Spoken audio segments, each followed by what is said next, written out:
Good morning. My name is Shakola McCray Knight. Today I will be discussing the beneficial needs of preschool. The resource from my research is from Rasmussen University, and here we're going to begin discussing the beneficial needs of preschool. The first beneficial need is that preschool helps the children to evolve and develop in their social and emotional needs. And which is very important because in that early age group where they're going to, preschool, daycare, any early childhood education, early stages of going to school, children do not know how to verbalize, communicate clearly, articulate, so on and so forth. They don't know how to communicate properly what they need or what they want or what's going on or how they're feeling or what's being done to them.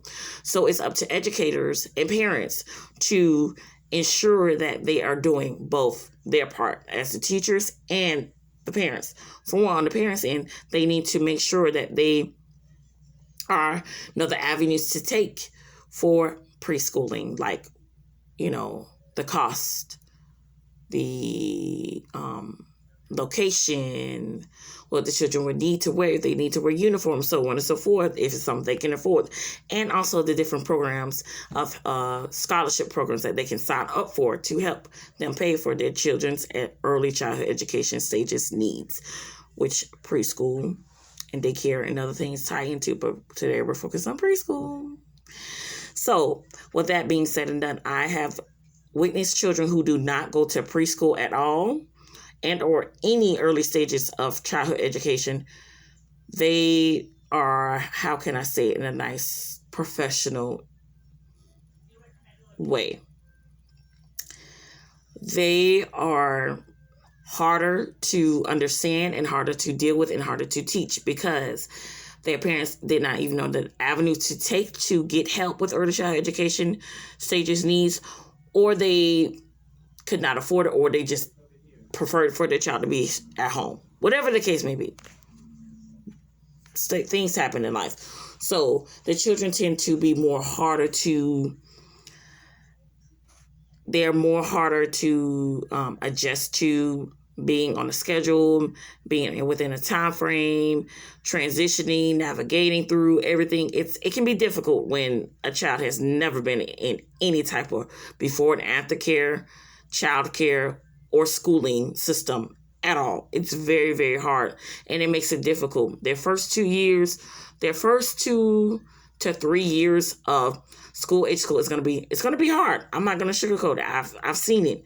It's going to be hard because they have to learn how to properly communicate, properly behave, properly follow directions and instructions, being, accounted for their behavior, especially if they have behavior issue and or special needs issues. It's a lot. That's why it's very important that parents do their research about the different avenues to take for, the scholarship fees and things and whatnot. Is different programs. So that's one of the needs of it, is to help the children be established and firm in their developmental needs of emotional needs and social needs, because that's where the line kind of draws in the sand, where it's like parents hitting their head against the wall, but it's like you didn't try to do your research. You didn't try to do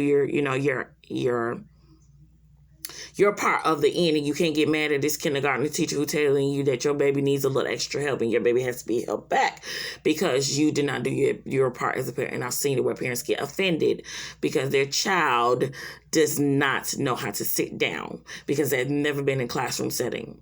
And it's going into October or November or December, and they're telling their child, the child is telling their parent that the teacher don't like them when it's no. They've never been in a classroom setting. How can you expect them to understand what it's like being in a classroom setting, even going towards the middle of the school year? It's very difficult. That's why parents, get on it. If you're not sure, get on it and do your research. My final point will be the publicly funded preschools can save parents money. I'm going to say this again. Publicly funded preschools can save parents money. On the average, it saves parents about $760 per month. and daycare fees and tuition fees. This is because if they're publicly funded, they're getting funding from, the county, the state, and the government. And they have so much funding that they have to use by the next prorated year. Not even going to get into that. That's a different video.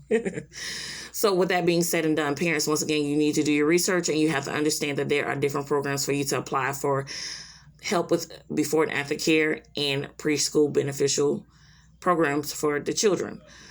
This is in place where most families don't want their children to go to public school, but I would say in the early stages of early child education needs and stages, yes, they should go to public schools if you cannot afford it.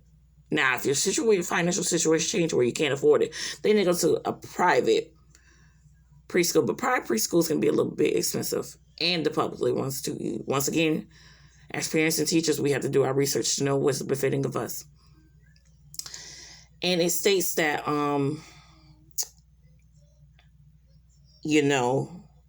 Head Start programs kind of tie into with the publicly funded preschools along with daycares. They kind of tie into each other, but they're totally different entities of early childhood education stages and child care, period. They're different from each other. It's similar, but different. It's different avenues to it. So with that being done and said, thank you for watching my video. Once again, we all should understand and do our research on the basic beneficial needs of preschool. It's very important that our children start going to preschool and being in preschool and being active in that classroom, so it would not trickle down to them being labeled and or held back in their later grades. Thank you. Have a good day. Bye.